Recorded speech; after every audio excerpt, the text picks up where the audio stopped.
situación de vulnerabilidad son aquellos que padecen menosprecio generalizado por su condición específica, por un prejuicio social o por una situación histórica de opresión o injusticia que afecta sistemáticamente el ejercicio de sus derechos fundamentales. El concepto de vulnerabilidad se aplica a aquellos sectores o grupos de la población que por su condición de edad, sexo, estado civil, origen étnico o cualquier otro, se encuentran en una situación de riesgo que impide su incorporación a la vida productiva, su desarrollo y su acceso a mejores condiciones de bienestar. Han llegado a la redacción informes sobre las precariedades generalizadas que viven las personas de los grupos vulnerables que requieren atención de los gobiernos para garantizar el pleno goce de sus derechos. Esta vulnerabilidad es multicausal y denota carencia o ausencia de condiciones esenciales para la subsistencia y el desarrollo personal e insuficiencia de las herramientas necesarias para salir de situaciones de desventaja estructurales o coyunturales. Uno de los elementos que condiciona la vulnerabilidad es la pobreza, la cual agudiza la discriminación y la segregación en grupos como indígenas, migrantes, desplazados, jóvenes, mujeres y afrodescendientes, entre otros. En esta emisión veremos algunos ejemplos de estereotipos asociados a grupos vulnerables y platicaremos con expertos en el tema. Asimismo, tendremos algunos datos sobre este fenómeno social. También daremos información relevante sobre las nuevas vulnerabilidades, como las derivadas por la violencia provocada por el crimen organizado y el COVID-19. Sean bienvenidos a su noticiario Me Toca Este Mundo. Hoy compartiremos con ustedes un interesante tema que guarda relación con la diferencia y lo que nos provoca el contacto con grupos culturalmente distintos. Es un gusto saludar a nuestra audiencia de Jóvenes en TV y compartirles esta nueva emisión de nuestro noticiario cultural. Veremos que la vulnerabilidad es un fenómeno social y nace o se incrementa por la intolerancia, a veces originada por prejuicios sociales contra determinados grupos de personas, en función de clase, origen étnico, preferencia de género u otros rasgos que los hacen diferentes. Esto es Me Toca Este Mundo. ¡Comenzamos!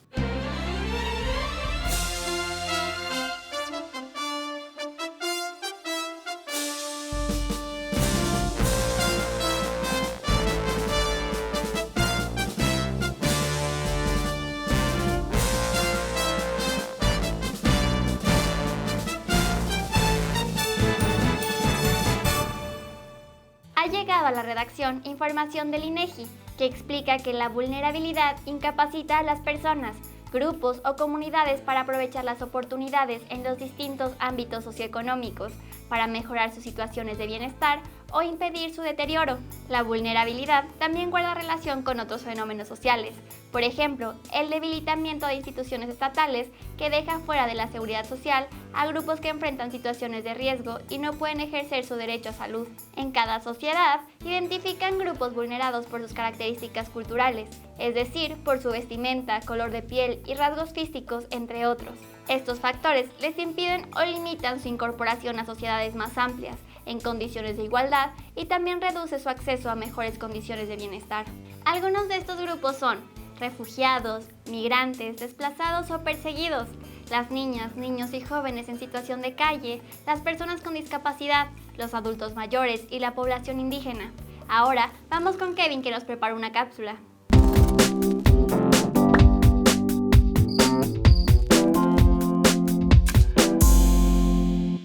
La Comisión Nacional de Derechos Humanos, en su informe de actividades 2020, presentó un informe especial denominado Adolescentes, Vulnerabilidad y Violencia. En este informe realizado en colaboración con el Centro de Investigación y Estudios Superiores en Antropología Social, se dice que la vulnerabilidad en las y los adolescentes se encuentra relacionada con pobreza, educación, empleo y salud, que afecta particularmente a mujeres e indígenas dentro de este grupo de edad. El informe especial documenta los retos para garantizar los derechos para esta población. En el caso de los adolescentes indígenas en conflicto con la ley, el estudio abarcó 17 entidades en distintas regiones del país y 15 grupos indígenas. En las conclusiones se menciona que parte de la vulnerabilidad de este grupo en conflicto con la ley es que no contaron con traductores y por ello fueron sentenciados injustamente. En contextos de violencia provocada por la presencia del narcotráfico, hay adolescentes que han sido reclutados por la fuerza y utilizados en distintas funciones, como sicarios o para limpiar la escena del crimen, es decir, se les involucra en actividades delictivas, y cuando son aprendidos, en lugar de ser protegidos, se les produce más daño, al carecer de medidas diseñadas para proveerles de acompañamiento hacia una adultez saludable y productiva. El concepto de vulnerabilidad también se vincula con el de pobreza. Se entiende por pobreza a la ausencia de recursos suficientes para asegurarse contra posibles riesgos que socialmente ponen en riesgo su supervivencia. Por ejemplo, si la falta de dinero causa que en un hogar no haya comida, sus integrantes se exponen a enfermedades y al tener que trabajar, los niños y adolescentes no pueden acudir a la escuela, lo que genera un problema sin salida. La situación de pobreza genera vulnerabilidad y si en un hogar este fenómeno social es grave, cuando se extiende a un conjunto de familias, es decir, a una comunidad, se vuelve un problema público que se debe de atender con programas sociales. Y hacia el exterior, es decir, hacia la sociedad. Un grupo de personas que vive en condición de pobreza puede ser fácilmente identificado y ser víctima de discriminación, por ejemplo, en el trabajo. Según el Coneval, las personas vulnerables presentan una o más carencias sociales y su ingreso es igual o superior a la línea de pobreza por ingresos. Las carencias sociales son rezago educativo, acceso a servicios de salud, acceso a la seguridad social, calidad y espacio en la vivienda, acceso a servicios básicos en la vivienda y acceso a la alimentación. En 2018, casi el 30% de la población se encontraba en situación de vulnerabilidad por carencias sociales y aproximadamente el 40% se encontraba en situación de pobreza. De ellos, cerca del 8% se encontraba en pobreza extrema. En el Informe Mundial 2020, publicado por Human Rights Watch, se mencionan algunos ejemplos de grupos vulnerados que siguen padeciendo altos niveles de violencia. Por ejemplo, en México, el grupo con más alta vulnerabilidad son las mujeres y niñas debido a su condición de género y por los altos índices de violencia doméstica. Otro importante grupo en condición de vulnerabilidad son los migrantes, personas que al ingresar y transitar sin permiso en un país que no es el suyo, están expuestos a abusos y violación de sus derechos. Otro grupo en esta condición son las personas con discapacidad, que por su condición están sujetas a la discriminación y a la falta de oportunidades laborales y educativas, así como accesibilidad dentro y fuera de sus comunidades. En el informe de Human Rights Watch de 2019, realizado para el Comité de Eliminación de la Discriminación Racial de la ONU, se señala que en nuestro país no hay suficientes medidas para contrarrestar la histórica y estructural discriminación hacia pueblos indígenas y afromexicanos. En el mismo informe se dice que incluso defensores de derechos humanos de estas poblaciones han sufrido violencia y amenazas que atentan contra su seguridad y contra su vida.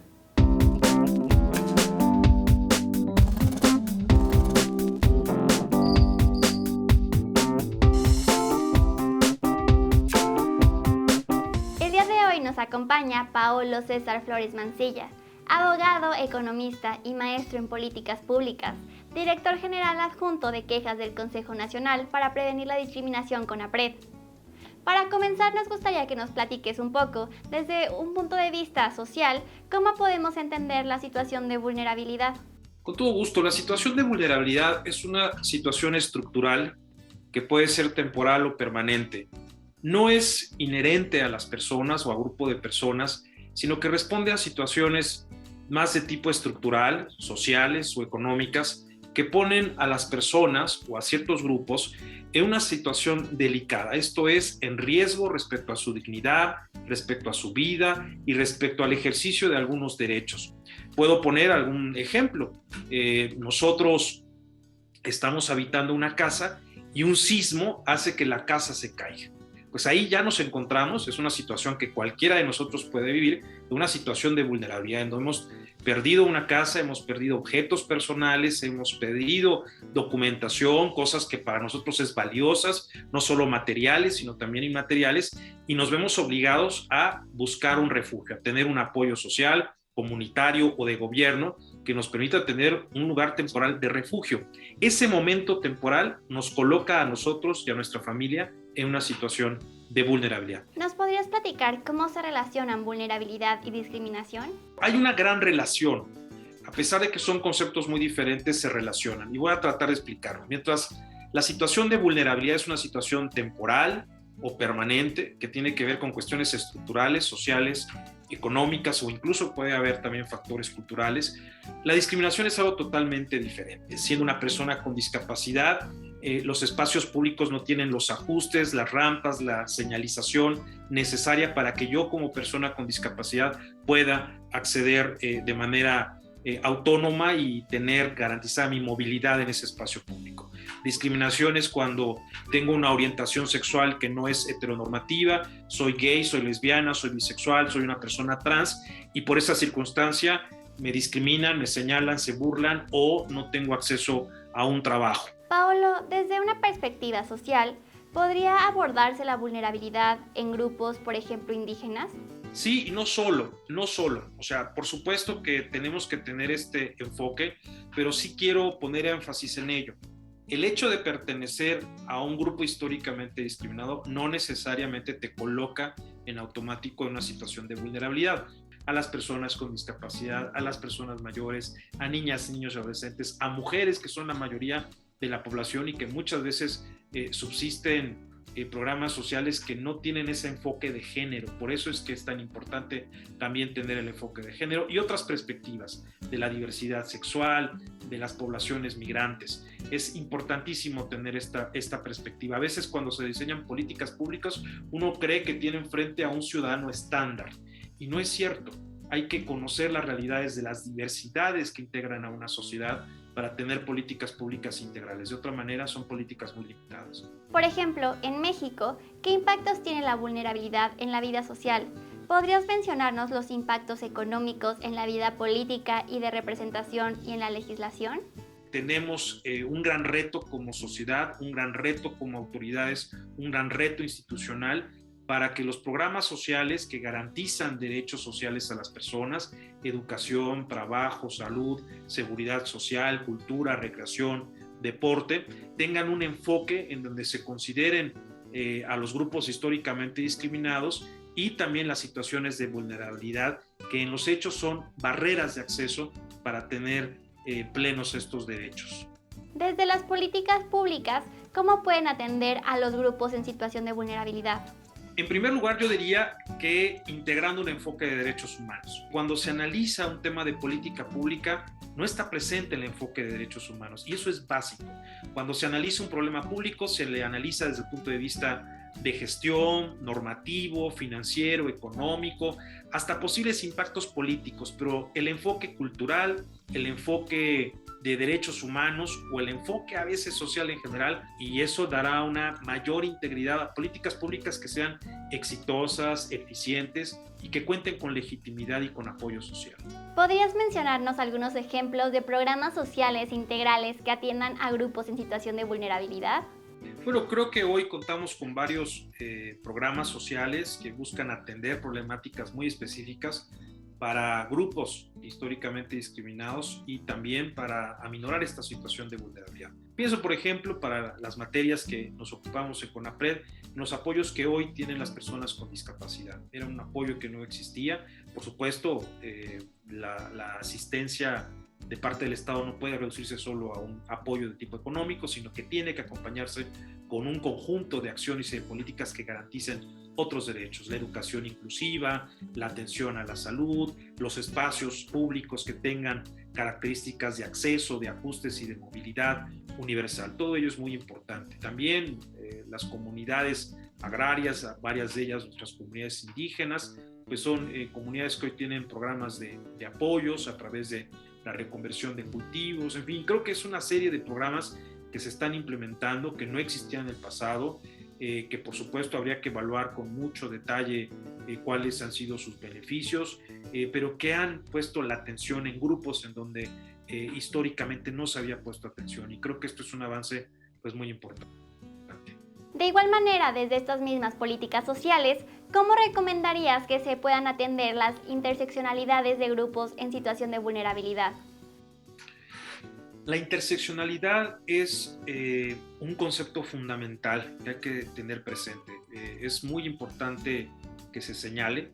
Para el diseño de políticas públicas, si no hay un enfoque también interseccional, esto queda muy limitado. Uno de los sectores sociales que está sujeto a más riesgos, que se encuentra en una condición de mayor vulnerabilidad, son las personas migrantes. Las personas migrantes que huyen de sus lugares de origen por pobreza, por violencia, por una causa extrema que los expulsa de sus lugares de origen y tienen que transitar. Tratemos de imaginar esa circunstancia de una niña o niño transitando en la frontera con todos los riesgos y abusos que eso implica. No es lo mismo también ser una persona migrante si se tiene una situación de discapacidad, no es lo mismo ser una persona migrante si se es una persona gay o lesbiana o si se es una mujer trans. ¿Y a qué nos referimos con el enfoque de interseccional? Es analizar un problema social a partir de las características de una persona, en donde muchas veces se sobreponen o se yuxtaponen diversas características que pueden agravar la situación de discriminación o la situación de vulnerabilidad. Insisto, por ser una persona pobre, por ser un hablante de lengua indígena, por ser una persona con discapacidad, por ser una persona que pertenece a la diversidad sexual, por ser mujer. La experiencia de migrar tratándose de las mujeres es mucho más agravada, con mayores riesgos, tratándose, por supuesto, de las mujeres que están expuestas a muchísimos más riesgos que los hombres que migran. Paolo, ¿es posible garantizar a los grupos en situación de vulnerabilidad el acceso al ejercicio pleno de sus derechos humanos? ¿Y nos podrías explicar con algunos ejemplos? Analizando no solo un problema en global, así como si se tratara de grandes cifras agregadas, sino también atendiendo los casos en concreto. Pongamos el ejemplo de una persona en situación de calle, que lo más inmediato es el que tenga apoyo y asistencia en alimentos, en un espacio seguro, en un refugio, apoyos en temas de salud, apoyo para poder tratar enfermedades, en fin, una serie pues de derechos sociales que ya la sociedad, ya la iniciativa privada o el Estado tendría que poder garantizarle a personas en situación de calle. Pero no solo lo remedial, una visión de largo alcance en la política pública tendría que ver cuáles son esos factores estructurales que hace que haya personas que no tengan un hogar o que hayan sido expulsados del hogar. Y eso tiene que ver con cuestiones como combate a la pobreza, tiene que ver cuestiones como el empleo, tiene que ver cuestiones como ciertos programas muy focalizados. Y creo que me quedaría con esta frase: es la política pública la que debe adaptarse a las personas y no al revés. Y para ello hay que ver ese universo, y esa perspectiva solo nos los va a dar la perspectiva de derechos humanos. Ver a las personas y sus necesidades y garantizar esas necesidades a través de derechos efectivos que se hacen desde política pública. ¿Cuáles son las responsabilidades gubernamentales para coadyuvar a los grupos en situación de vulnerabilidad para que salgan de esta situación? El Estado mexicano tiene una responsabilidad. Nosotros como ciudadanas, como ciudadanos, tenemos derechos garantizados en la Constitución: educación, alimentación, salud, trabajo, seguridad social y todo un conjunto de derechos humanos que como personas tenemos. La legislatura creando leyes que garanticen estos derechos, los jueces determinando a través de sentencias los derechos que les asisten a las personas. Es pues una visión como muy de conjunto, y por supuesto en esa visión de conjunto hay una enorme responsabilidad del Estado, pero viendo al Estado como una totalidad de agentes que tienen una parte de responsabilidad para garantizar a través de políticas públicas los derechos de los grupos vulnerables. Si pudieras extender alguna recomendación o sugerencia para que nuestra audiencia de jóvenes participe en posibles soluciones que ayuden a salir de esta situación de vulnerabilidad, ¿cuál sería tu sugerencia?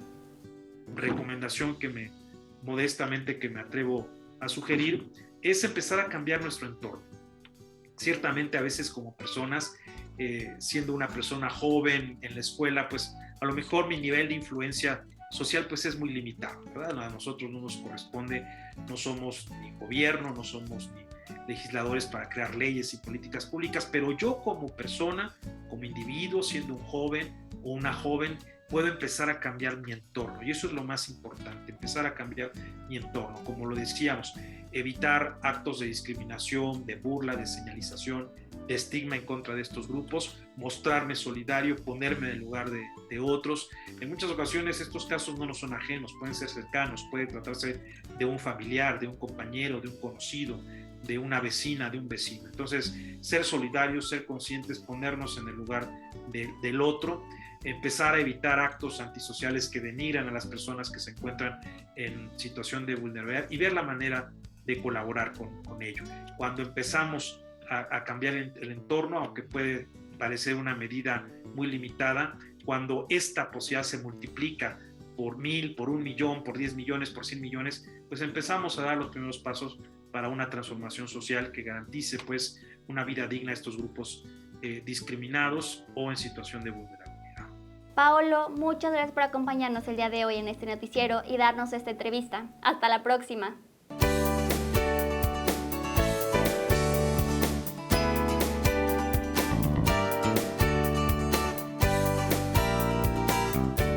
Un interesante estudio que realizó el Instituto Nacional Electoral entre 2018 y 2019 mostró la discriminación en las noticias de medios impresos durante los procesos electorales.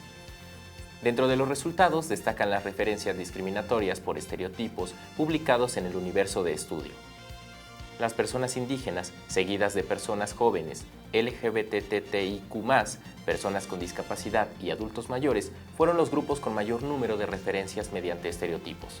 De las mencionadas, las personas con discapacidad son consideradas como las más vulnerables, incluso por encima de las personas pertenecientes a grupos indígenas. La razón es que se les considera incapaces de valerse por sí mismas, así que una sola discapacidad los convierte en objeto de representaciones discriminatorias. Otro de los grupos cuyos estereotipos llaman la atención es el de las personas mayores. En la prensa se les considera incapaces políticamente, vulnerables, indefensos y manipulables. En relación con las personas jóvenes, los estereotipos asocian a este sector de la población con el uso de las tecnologías, aunque también se les discrimina por la referencia a ser apáticos políticamente hablando, ignorantes, irresponsables, ninis, y en el caso de grupos feministas se les considera violentas o delincuentes. Sobre las personas indígenas, los estereotipos detectados en la cobertura de 6 comunidades donde se revisaron los medios impresos fue que son personas marginadas. Esto es, que están fuera del sistema político, económico e incluso cultural, por tener formas de organización como las de la sociedad en general. Cuando se hace referencia a grupos indígenas, se les menciona como si su rol en las ciudades fuera únicamente como comerciantes o personas vulneradas sin acceso a educación y salud. Según información que ha llegado a nuestra mesa de redacción, en México la violencia durante el año 2020 ha dejado 13,000 desplazados. En 2021 se han registrado 11,561 desplazados, de ellos 3,546 casos solo durante agosto. La violencia en algunas zonas de México ha dejado víctimas mortales. Algunas personas han tenido que dejar sus hogares para ponerse a salvo. Las autoridades consideran que el desplazamiento forzado es una violación a los derechos humanos. Sin embargo, en lo que va de 2021, se han podido documentar desplazamientos masivos en Michoacán, Jalisco, Chiapas, Guerrero, Oaxaca y Tamaulipas. Hay municipios como el de Aldama en Chiapas o Aguililla en Michoacán que constituyen un foco rojo por la cantidad de desplazados.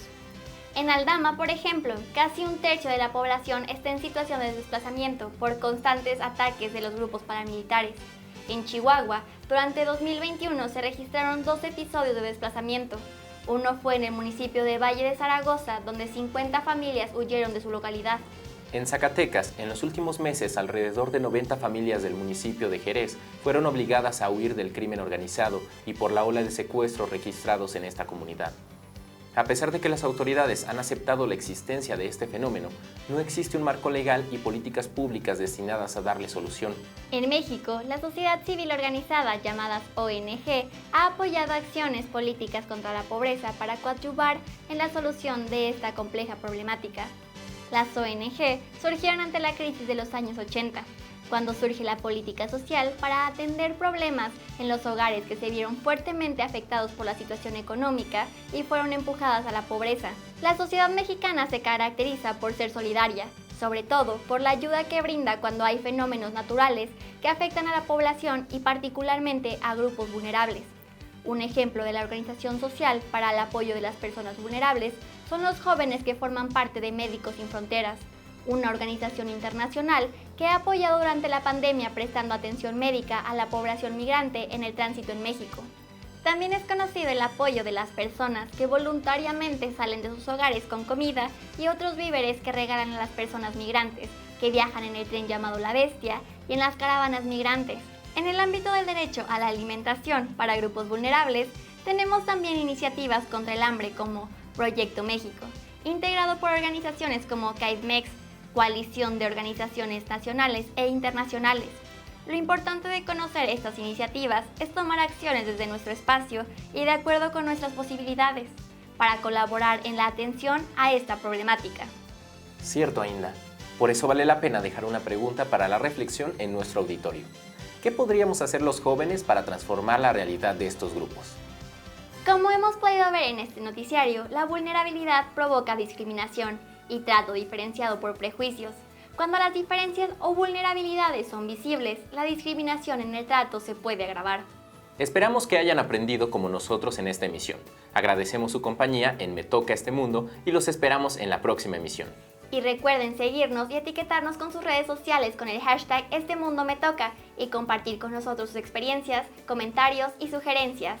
Haz este programa con nosotros. Participa con Jóvenes en TV, un espacio de reflexión y construcción del conocimiento. ¡Hasta la próxima! Visítanos en jovenesencasa.sed.gov.mx. Únete a la comunidad de Jóvenes en Casa en Facebook. Vuelve a ver los programas de Jóvenes en TV en nuestro canal de YouTube.